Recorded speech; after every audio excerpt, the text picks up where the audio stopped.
Have you ever wondered why some desires never bloom in this timeline, yet in another version of your life they already exist, fully formed and radiant? Not as fantasies, but as echoes of a parallel self that chose differently, felt differently, and thus collapsed reality into another shape. There are no gaps between what could be and what already is. Only frequency, only vibration. The quantum field doesn't operate in time or in step. It responds to coherence, to clarity, to the silent precision of the observer who has stopped identifying with the question and instead becomes the answer. If you've ever felt that your deepest longing was close, so close it haunted you, you were right. That was the future timeline grazing your emotional field, testing whether you'd collapse it into being or recoil back into the familiar rhythm of doubt. This is not a lesson in logic. This is a transmission of power. You are not here to wait for events to unfold. You are here to choose the self that already lives within them. Comment below, I observe with clarity. If you're ready to collapse new timelines with your emotional frequency, share what shift you desire most. We're holding the field with you. The quantum realm doesn't speak in words. It listens to presence. It listens to the silent language of belief, to the tone of your identity. When you speak to the universe, it is not your voice that commands reality. It is your alignment. It is the electromagnetic signature of your nervous system, either harmonizing with the frequency of what you want or contradicting it entirely with the energy of lack. The future is not far away. It is a vibration, and the one who learns to feel that vibration without needing it is the one who births it into the now. Most people attempt to shift their lives by doing more, thinking harder, fighting reality into submission. But the field doesn't respond to force. It responds to coherence. That means your mind and heart must become one instrument, not in conflict, but in sacred alliance. The thought must not outrun the feeling. The feeling must not betray the belief. When you learn to sit in stillness and allow the self to stabilize at the frequency of it is already done, the field bows to your authority, not because you conquered it, but because you matched it. Everything you call reality is nothing more than energy interpreted through expectation. It is the feedback loop of your most consistent attention. If you constantly observe life through the lens of separation, struggle, or waiting, then the field must keep handing you versions of yourself that mirror those exact conditions. You are not waiting for the quantum event. You are the quantum event. And when you begin to live from the truth that I am already there, you unlock portals no force could ever pry open. Some people unknowingly create entire lifetimes of delay by worshiping time more than alignment. They believe that the longer they wait, the more noble their suffering. But quantum reality does not reward endurance. It responds to resonance. In the quantum mirror, the most powerful signal isn't intensity. It is steadiness. The self who can emotionally embody the version of life they desire, without resistance, without reaching, becomes the tuning fork that reshapes matter itself. There is no hierarchy in the quantum. No higher and lower. Only entanglement and observation. The version of you who is already living in peace, in abundance, in sacred connection, she is not ahead of you, she is simply unburdened by the identities you still wear. When you stop measuring yourself by linear distance and begin choosing from the heart of possibility, you feel the shift, not just as an idea, but as a physiological permission to be new. To the unconscious observer, life is random. To the conscious observer, life is feedback. Every event is a mirror of your state. Every delay is a reflection of internal noise. The universe doesn't withhold, it waits for you to get clear. It waits for you to become silent enough to hear the subtle hum of alignment, guiding your next breath. You are not a passive character in this dimension. You are the narrator, the chooser, the frequency. Quantum reality does not unfold in sentences. It collapses in syllables of feeling. What you consistently feel is what you continuously call forth. The more emotionally familiar you become with your preferred reality, the more inevitable it becomes. Not because you forced it into being, but because you trained your nervous system to stop rejecting it. And the miracle is this: when you stop trying to chase the version of life you want, you create the space for it to chase you. It will come not as a reward, but as a response. Because the field doesn't deliver what you deserve. It reflects what you are. You are not made of matter trying to shift energy. You are energy shaping matter with every belief, every expectation, every silent agreement with what is and what could be. The quantum field is not out there, waiting to be convinced. It is in here, mirroring the emotional blueprint of your most dominant signal. When your inner world becomes clear, consistent, and coherent, external events must follow, not by chance, but by law. The unseen begins to crystallize into the seen the moment you stop observing with doubt and begin witnessing through knowing. There is a frequency in you that the future already recognizes. Not the future in linear time, but the version of life that exists in the field of infinite potential. This version is not locked behind effort, it is waiting behind stillness. The more you try to become, the more you affirm you are not. But when you rest in the quiet authority of I already am, timelines collapse, doors open without knocking. The self who is no longer looking is the one who finds. Neuroscience tells us that every emotion is a chemical signature. Every thought patterns your body, and every belief wires your brain to look for matching data. If you continue to rehearse fear, unworthiness, or impatience, your mind will filter reality until only those signals remain. But the moment you elevate your emotional state and anchor into a vision beyond your current experience, your brain begins to rewire. Your heart synchronizes, and the electromagnetic field around you begins to send new instructions into the quantum. Stillness is not emptiness, it is precision. The most powerful beings are not those who act the fastest, but those who observe without attachment. They understand the silent observer creates more than the striving self. The observer does not need to manipulate reality. They simply select it. They do not beg life to deliver. They harmonize with the version of life that has already arrived. And from that inner stillness, the particles shift. Every possibility already exists as a frequency waiting to be tuned into. You are not building a new life. You are tuning into the one that is already here, vibrating just beyond your current emotional bandwidth. When your inner resonance finally matches the signal of that timeline, the quantum field must collapse into form. This is not mysticism. This is physics. Reality is not created by effort. It is shaped by coherence. There is no such thing as later in the quantum field. There is only now. Now is the axis of power, the point from which all timelines spiral. When you delay your joy, your peace, or your worthiness, you are not waiting for the right time. You are reinforcing the frequency of lack, and the field, ever faithful to its design, responds in kind. But when you embody your future frequency in this moment, the field begins folding toward you, reshaping events to match your new identity.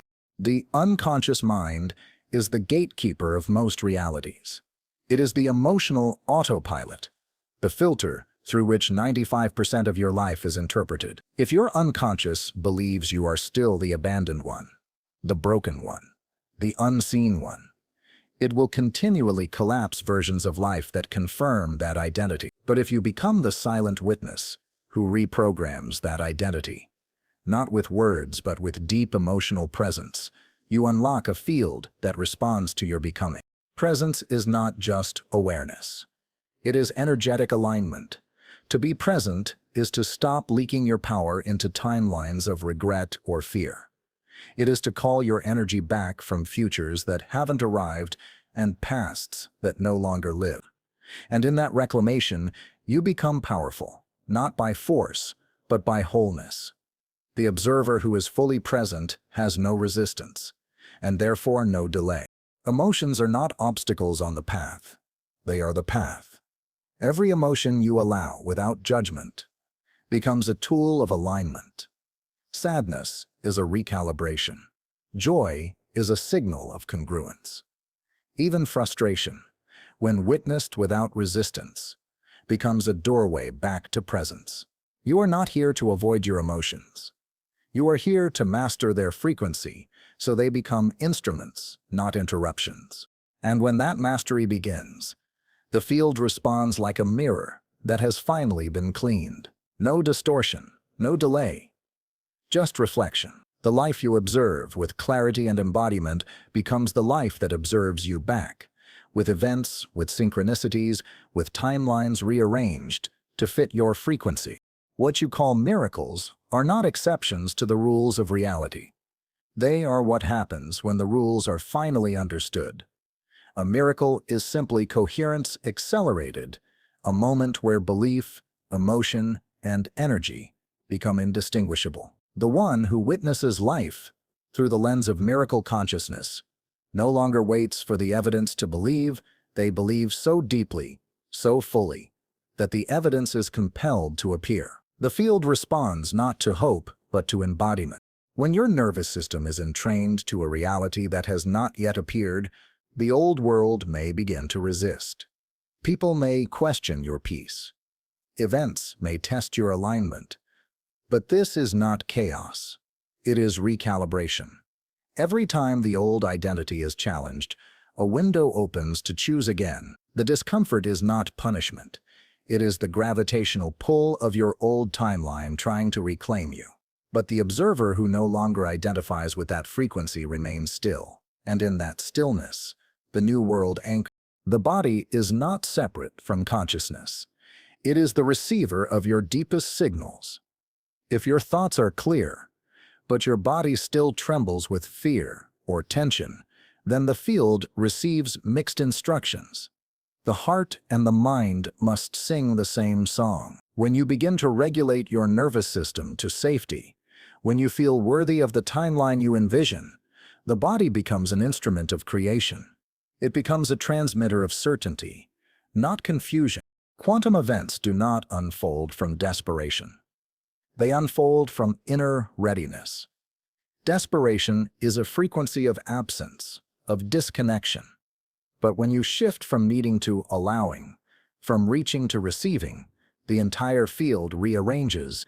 The path becomes effortless, not because life has become easier, but because your resistance has dissolved. You are no longer trying to control outcomes. You are becoming the version of self for whom those outcomes are natural. Some people spend lifetimes trying to manifest through the mind alone. They recite affirmations, visualize outcomes, and speak declarations into the air. But the field listens to energy, not words. If your emotional signature contradicts your verbal intention, the field will mirror the energy, not the statement. Alignment is not in what you say. It's in what you are, and you cannot fake what you are. You must become it. To create across realities, you must unlearn the illusion that you are fixed, separate, or linear. You are multidimensional.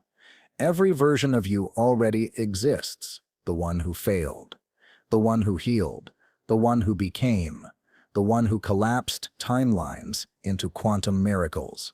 They are all encoded within you, waiting to be chosen.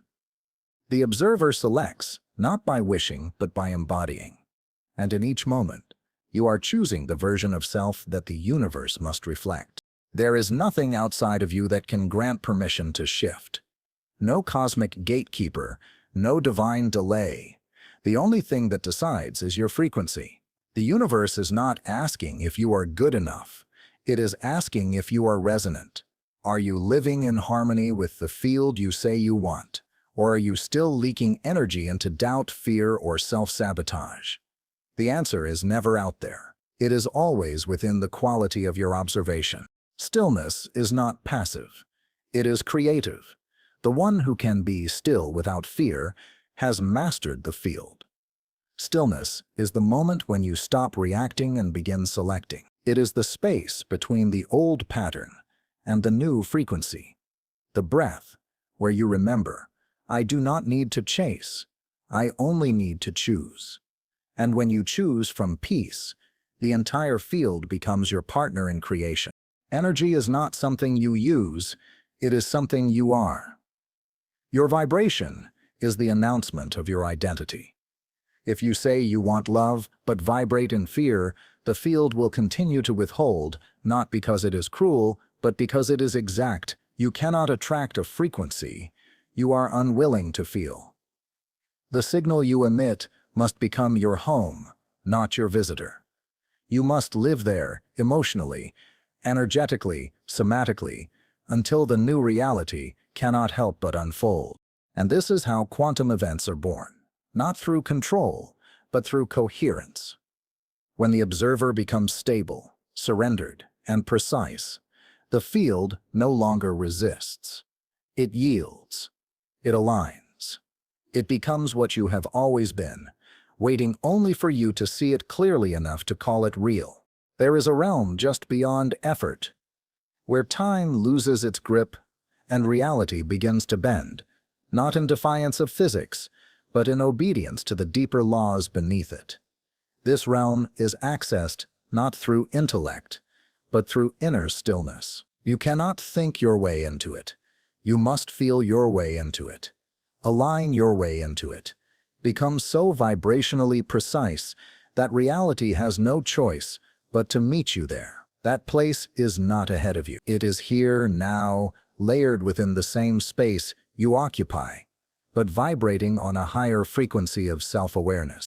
Every thought you've ever had, every belief you've ever held, has contributed to the blueprint of the life you now witness. But what few understand is this: the blueprint is not final. The moment you observe differently, the structure begins to shift, not with dramatic fanfare, but with quiet recalibration. The particles respond to the witness. The future listens to your gaze. And the more emotionally consistent that gaze becomes, the more quickly timelines rearrange. What if you let go of trying to prove, perform, or deserve, and simply chose to exist in resonance? What if the outcome wasn't the reward, but the byproduct of who you've decided to become? This is the sacred art of quantum navigation.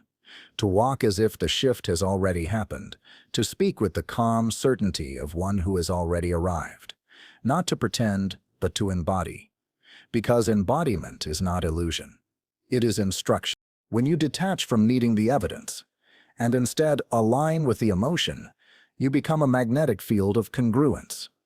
The universe no longer sees you as searching, it sees you as summoning, not from lack, but from alignment. And from that place, synchronicities gather like stars returning to orbit, rearranging events not because you forced them, but because you became the gravitational center of a new world. Neural coherence is not merely a scientific concept. It is the rhythm of inner harmony. When your thoughts, emotions, and body enter agreement, a signal is sent so clearly into the field that interference dissolves. You are no longer split between doubt and desire. You are no longer negotiating with fear. You become the frequency itself. And from that state, the delay between intention and manifestation begins to vanish. You are not here to earn your way through struggle. You are here to remember the divine intelligence that speaks through every cell, the guiding pulse of a consciousness that predates form. Struggle is often the echo of dissonance, a misalignment between what you know and what you've accepted. But stillness is where those echoes fade. Stillness is the permission slip that says, I am ready to create without pain. Most of what you perceive as obstacles are simply unresolved identities, whispering their doubts. The fear of not being enough, the need to control, the hesitation to trust. These are not enemies. They are invitations. Each one is a portal to recalibrate your frequency, to love the part of you that forgot it was already whole. And when you stop resisting them, you reclaim the power they were holding hostage. The field does not test you. It reflects you. If the same patterns repeat, it is not because life is unfair. It is because your signal remains unchanged.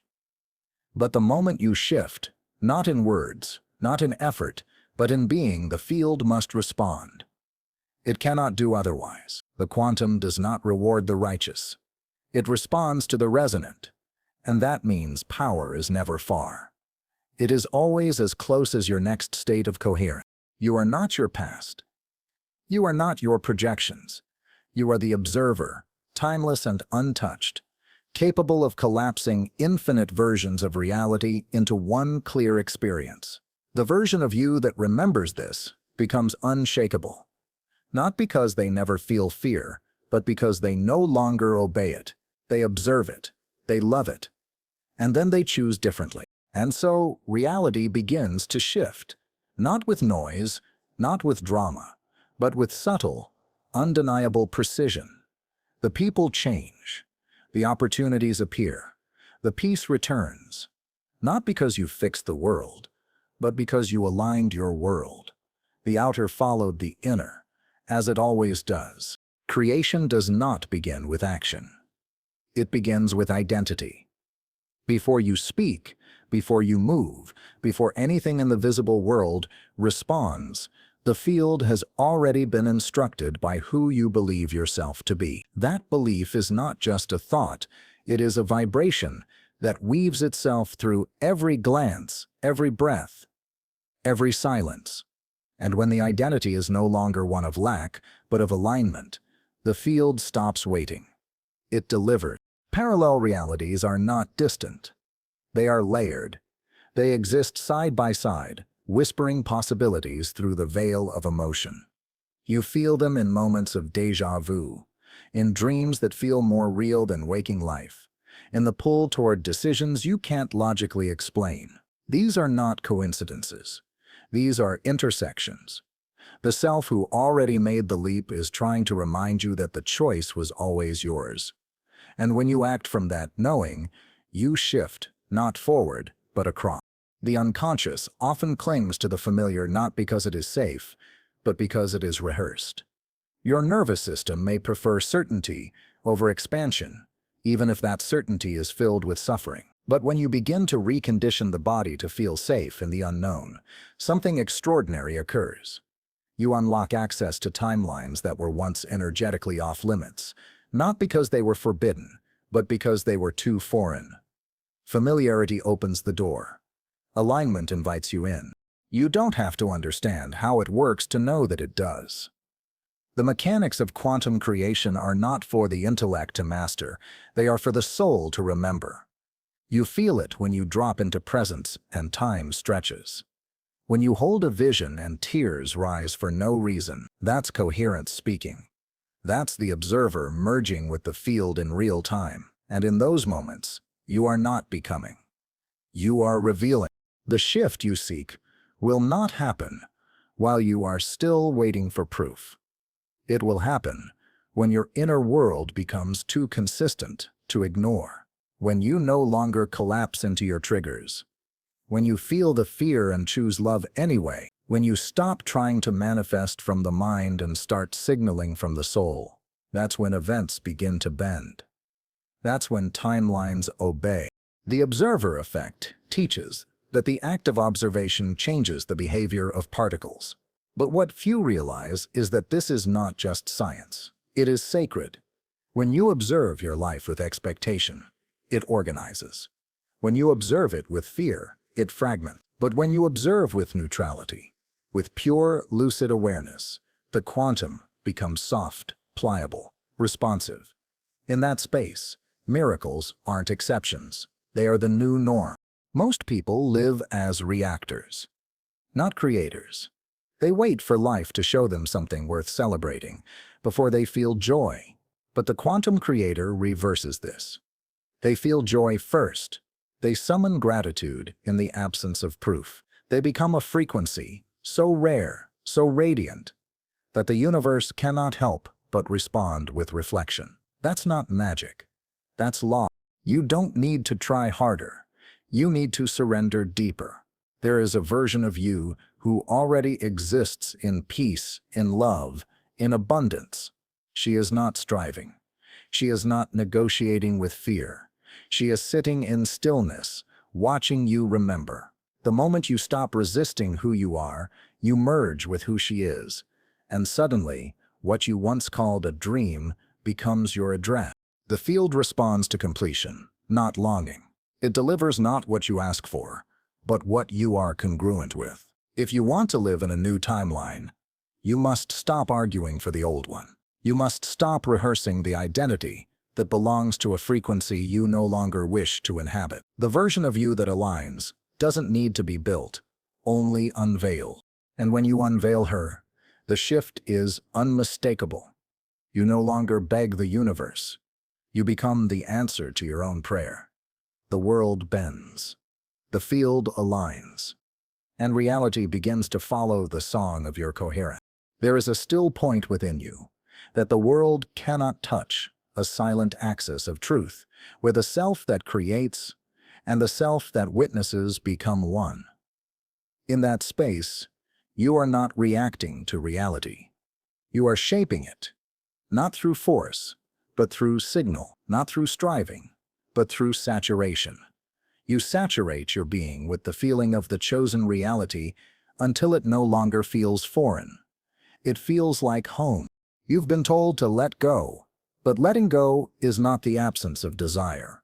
It is the absence of attachment. It is choosing the reality you prefer without demanding its arrival on your timeline. When you observe through trust instead of tension, the field breathes with you. It stops bracing against your desperation and begins flowing toward your frequency. This is the elegance of non-resistance. The path of least effort opens when the self stops needing proof to rest in certainty. Timelines do not unfold in straight lines. They collapse and unfold based on your internal rhythm. If your dominant rhythm is chaos, you will experience delays, loops, and misalignments. But when you embody harmony, the path becomes smooth. Not because everything becomes easy, but because you become attuned. The observer is not concerned with speed. The observer is concerned with resonance. And when resonance is stable, the external unfolds with astonishing clarity. There is no reward for suffering. The field does not pay out for pain. It mirrors alignment, not endurance. And yet, suffering has a sacred function. It reveals contrast. It teaches you what no longer fits. But once the lesson is felt, once the emotion is honored, the suffering can be released. It is not meant to be a residence. It is meant to be a threshold. The moment you step across it with awareness, the door opens to another frequency of being. Your emotions are not flaws to fix. They are instruments to tune. Every time you feel deeply and stay present, you refine your signal. When sadness comes and you witness it without fusing to it, you reclaim power. When joy arises and you expand it without fearing its loss, you build capacity. The observer is not numb. It is deeply awake. Awake to every wave, yet tethered to stillness. The unconscious self fears change because it equates the unknown with danger. But the conscious observer knows that change is not a threat. It is evidence of movement. And movement means creation. Each time you step into unfamiliar emotional territory and do not collapse, you stretch your reality. You invite timelines that require a new version of you to stabilize. And once that version is lived, the field adapts accordingly. There will be moments when the old identity clings, when the body tenses, when the mind reverts to stories of limitation. This is not failure. This is integration. You are meeting the parts of you that were left behind, inviting them into the light of your new frequency. The observer does not reject these parts. They include them. Inclusion is the highest coherence. Wholeness is the most powerful signal. Reality responds faster when you stop hiding from yourself. When the inner becomes transparent, when your thoughts, feelings, and actions are in unity, the field cannot delay. It collapses into the version of life that matches your integrity. Integrity is not perfection. It is consistency. It is alignment between what you say, what you feel, and what you do. From that congruence, creation becomes inevitable. You are not here to manipulate the quantum. You are here to remember that you are it. You are not separate from the energy you send. You are the signal and the receiver, the vibration and the vessel. Every moment you remember this, the field quickens. Synchronicities stack. Obstacles dissolve, and life begins to organize itself around your clarity. And so, the shift continues. Not in great eruptions, but in quiet inner agreements. The choice to return to presence. The breath that replaces panic. The gaze that no longer waits, but chooses. This is how realities are rewritten, one coherent moment at a time. The final key is surrender, not as a gesture of weakness, but as the ultimate act of creative power. Surrender is not resignation. It is alignment with the field's intelligence, a deep trust in the choreography unfolding through you. When you stop resisting life's timing, you begin living in the rhythm of divine coherence. And in that rhythm, your reality ceases to be a battlefield and becomes a mirror of grace. You are never waiting on the universe. The universe is waiting on you to remember. Not with effort, but with embodiment. The field does not respond to desire. It responds to self-perception. The moment you become the version of yourself that lives within the reality you've been seeking, the field shifts without resistance. Reality bends not for the loud, but for the aligned. It listens for harmony, not volume. There will always be noise around you. The pull of others' timelines, the echo of collective fear, the static of unconscious narratives. But you are not obligated to match their rhythm. You can remain still while the world moves. You can choose clarity over chaos, coherence over conformity. The observer does not compete. The observer sees clearly and selects wisely. In that space, power is never rushed. It is remembered. Each time you choose presence over panic, vision over memory, the field updates. It listens, not to your history, but to your frequency. Your past does not define you. It simply reveals the version of self you no longer need to carry. When you observe your story with compassion, instead of attachment, the narrative dissolves. And what remains is not a broken self. It is a blank canvas of pure potential. The creation of quantum events is not about fixing life. It is about witnessing from wholeness. When you are no longer ruled by fear, the need to control vanishes. When you no longer chase love, you begin to emit it. When you stop needing time to deliver what is already within you, the illusion of delay ends. You become the access point of infinite realities, and from that still point, all things converge. The silent observer is the most powerful force in existence. It is not passive. It is not indifferent. It is precise, intentional, sovereign. It does not react. It reveals. And in that revelation, the external world reshapes. Not because it was commanded, but because it was met by clarity. You don't change the world by fighting it. You change it by becoming a frequency it cannot ignore. When you feel uncertain, return to the body, return to the breath. The nervous system is not your enemy. It is your tuning fork. Teach it to feel safe in abundance. Teach it to feel peace before evidence. Teach it to anchor in joy without condition. That is the work. That is the signal the field craves. And when it hears it, it responds with events, with openings, with alignments that defy the logic of the past. There are no limits except the ones you maintain through unconscious repetition. You do not need to fight for your new life. You need only to stop rehearsing the old one. Every time you interrupt the pattern with presence, you rewrite the code. Every time you love the part of you that was once afraid, you rewire your trajectory. This is quantum authorship, the ability to choose from love rather than survival. And so, the final truth is simple, yet profound. Reality doesn't shift when you force it. It shifts when you observe differently.